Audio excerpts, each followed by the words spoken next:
नमस्कार मित्रों, मैं Ashok Rajput star max news में आपका हार्दिक स्वागत है। मुंबई में कंगना और शिवसेना में घमासान को लेकर हमारे साथ आज मौजूद है। सबसे पहले हम सवाल करते हैं प्रताप सिंह दहिया जी से। क्या महाराष्ट्र में न्याय के लिए आवाज उठाना गलत है? प्रताप सिंह दहिया जी। जी नमस्कार।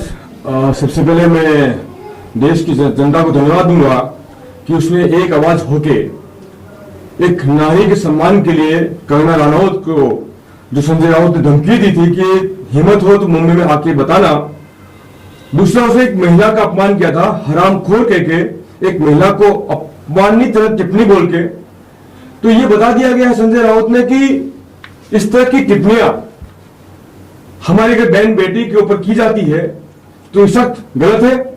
पूरा देश इसके कंगना रनौत के साथ खड़ा है, पूरा देश कंगना रनौत को न्याय दिलाने खड़ा है और पूरा देश, पूरी कर्णी सेना इस टिप्पणी पे घोर आपत्तिजनक करती है, क्योंकि आज जो संजय राउत और उद्धव सरकार की, जो उद्धव सरकार और सोनिया सरकार जो सत्ता में बैठी है, कहीं न कहीं पे मुझे वहां पे एक षड्यंत्र की बू आती है, एक सांप्रदायिक दंगा भड़काने की मुझे बू आती है। संजय राउत ने एक और टिप्पणी की थी कि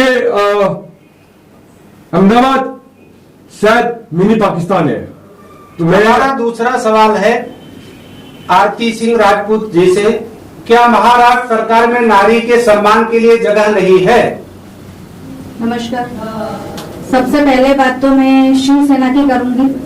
शिवसेना वो शिवसेना जिसका उद्देश्य और विचारधारा बाला साहब ठाकरे के द्वारा एक राम मंदिर निर्माण से शुरू हुई थी, जिसका उद्देश्य था और जिसका जय श्री राम उद्घोष के साथ में उनकी विचारधाराएं थी। उनकी विचारधारा कदापि किसी भी नारी को अपमान करने की कदापि नहीं थी और ना ही शिवसेना का ये उद्देश्य या ये विचारधारा रही है कि वो किसी नारी का अपमान करे।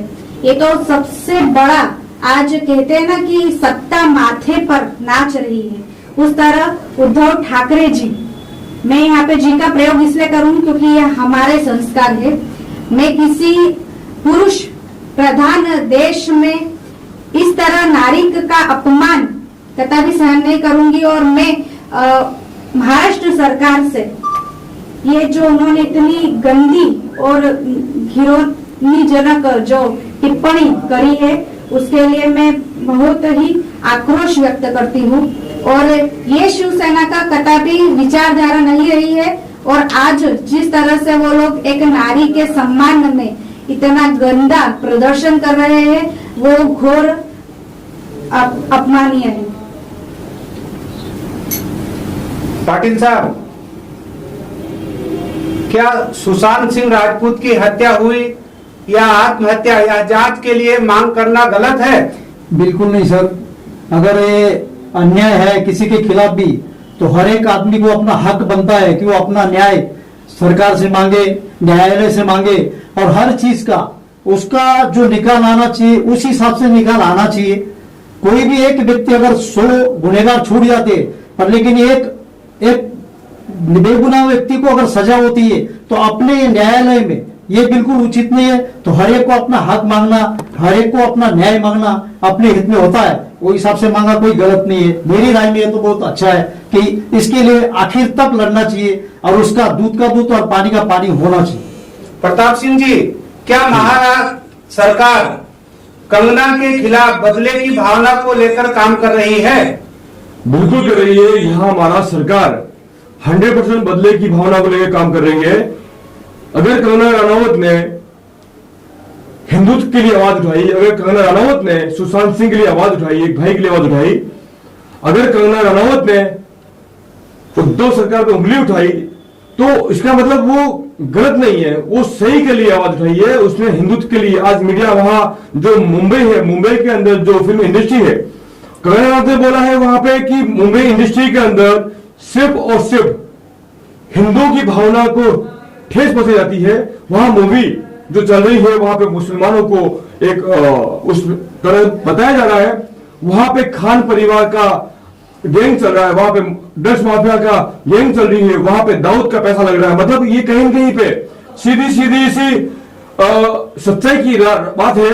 और मैं तो ये बोलना चाहूंगा उद्धव ठाकरे सरकार को कि उनको क्या तकलीफ हो गई है। अगर कंगना रनावत सुशांत सिंह के न्याय के लिए आवाज उठा रही है तो उद्धव सरकार, सोनिया सरकार को तकलीफ कहां हो रही है, क्यों उनको मिर्ची लग रही है, मैं अभी तक समझ नहीं पाया। संजय राउत को मिर्ची क्यों लग रही है, मैं अभी तक समझ नहीं पाया सर जी। यहाँ मुझे कहीं कहीं के पे उनका इस पूरे घटनाक्रम के अंदर उनका हाथ है, ये मुझे बू आती है। आरती सिंह जी, क्या महाराष्ट्र सरकार को कंगना का दफ्तर तोड़ना जायज था? नहीं, बिल्कुल भी नहीं। एक हिमाचल प्रदेश के छोटे से कस्बे से एक लड़की अपनी कर्म भूमि पर, कहते हैं ना कि कर्म भूमि पर फल की इच्छा से श्रम तो सब करते हैं, रब लकीरें देती है, पर उसमें रंग हमको भरना पड़ता है। उस लड़की ने इतने जो मुंबई हम कहते बहुत ही महंगा शहर है, वहां पर उसने इतने महंगे इलाके में अपना ऑफिस आज अपनी खून पसीने से बनाया और उसे सिर्फ एक बदले की हीन भावना से शिवसेना सरकार ने तोड़ दिया। मैं पूछना चाहती हूँ कि कितने अवैध वहां पर मकान है, कितनी अवैध प्रॉपर्टी है वहां पर, क्या सभी बीएमसी वालों ने तोड़ी? नहीं। आज तक कितनी वहां पर अगर देखा जाए तो वहां पर 50% तो केवल सरकार की ही, जो हाल में सरकार है उनकी ही अवैध प्रॉपर्टी है। आपने क्यों उसे नहीं तोड़ा? और आपने जहां सभी जगह पर 7 दिन 14 दिन का पहले आपको नोटिस दिया जाता है, कंगना जी को सिर्फ 24 घंटे का नोटिस दिया। और जब उसका वकील वहां खड़ा था तो भी आपने वहां पे बुलडोजर चला दिया। बुलडोजर चलाने के बाद में अंदर जो उनके फर्नीचर थे, फर्नीचर भी अवैध थे, सारी चीज तोड़फोड़ कर दी। ये उद्धव ठाकरे की जो सरकार है, ये आज है ना, बोलते हैं ना कि बाल ठाकरे जी ने तो कभी इस तरह का व्यवहार एक स्त्री के साथ नहीं किया, पर सत्ता के गुमान में उद्धव ठाकरे जी ये बदले की हीन भावना से कर रहे हैं। अगला सवाल आपसे। एक्चुअली देखने जाए तो अपने देश में संविधान और लॉ एंड ऑर्डर दोनों को इतना महत्व दिया गया है कि हर इंसान को अपने न्याय के लिए लॉ एंड ऑर्डर तरफ से जाना पड़ता है, न्यायालय प्रक्रिया से गुजरना पड़ता है और वो इसके हित के संरक्षक ऐसे माने जाते हैं। इसीलिए हाईकोर्ट का जो भी निर्णय आता है वो कोई अकेला इंसान नहीं देता है, वहां पे भी जज बैठे रहते हैं, उनकी भी पढ़ाई लॉ एंड ऑर्डर से होती है। वो जो भी कुछ निर्णय देते उनको हर एक इंसान को मानना होता है और उसके हिसाब से ही न्याय प्रणाली चलती है। हर आदमी अगर अपना इस ऐसे न्याय प्रणाली को नहीं माने तो फिर अराजकता माहौल बन सकता है, कोई भी अपनी मनमानी कर सकता है। इसके लिए जो पूर्वजों से न्यायालय चला आ रहा है उसके हिसाब से हर एक आदमी को चलना चाहिए और वो जो जजमेंट मिलता है हाईकोर्ट का, वो जजमेंट सर्वोपरि होना चाहिए, हर एक इंसान को मानना चाहिए। प्रताप सिंह जी, क्या महाराष्ट्र सरकार की सहयोगी पार्टी भी सरकार पर उंगली उठा रही है? बिल्कुल उठा रही है सर, क्योंकि सरकार में बैठे हैं, खिचड़ी की सरकार बनाई है। जब वहां पे चाहे सोनिया सरकार हो, चाहे एनसीपी हो, चाहे शिवसेना हो, वहां पे तीनों ने खिचड़ी की सरकार जो बनाई थी और वहां पे भी उनको लग रहा है, एनसीपी को और कांग्रेस को दोनों को लग रहा है कि जो उद्धव ठाकरे की सरकार जो कर रही है वो अहित कर रही है, अहित जनता के। देखिए महाराष्ट्र की जनता ने उनको सर्वोपरि मान के उनको बैठाया है और अगर महाराष्ट्र की जनता ही सुरक्षित नहीं है, इस देश की जनता ही सुरक्षित नहीं है, इस देश की नारियों को, इस देश के लोगों को, इस देश के जो महाराष्ट्र के जो व्यक्ति हैं उनको अगर ठेस पहुंच रही है, उनके घर तोड़े जा रहे हैं, खुलेआम उनके घर, उनके ऑफिस तोड़े जा रहे हैं, उनको धमकी दी जा रही है, मतलब महाराष्ट्र के अंदर महाराष्ट्र की जनता ही सुरक्षित नहीं है, तो स्वाभाविक है कि अगर उनके साथ जो पार्टियां बैठी हुई है, ज्वाइंट के अंदर जो पार्टी बैठी हुई है, उनको तो कहीं न कहीं पे तकलीफ होने वाली है। उनको पता, डर लग रहा है उनको कि हमारी अगर उद्धव सरकार इस तरह से अगर जो जोर जबरदस्ती करेंगे तो उनकी सरकार को कहीं कहीं खतरा दिख रहा है हमें, और होगा ही होगा, क्योंकि अब जनता जाग चुकी है, पूरे देश की 130 भारतीय जनता है वो जाग चुकी है, वो खुलेआम देख रही है।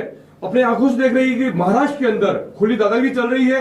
आज से मतलब बाला साहब ठाकरे की हम इज्जत करते हैं और बाला साहब ने जो एक शिवसेना का सरकार का निर्माण किया था, एक शिव सरकार जो सेना बनाई थी। अगला सवाल हमारा आरती सिंह जी से, क्या संजय राउत को अभद्र भाषा नारी के प्रति प्रयोग करना उचित था?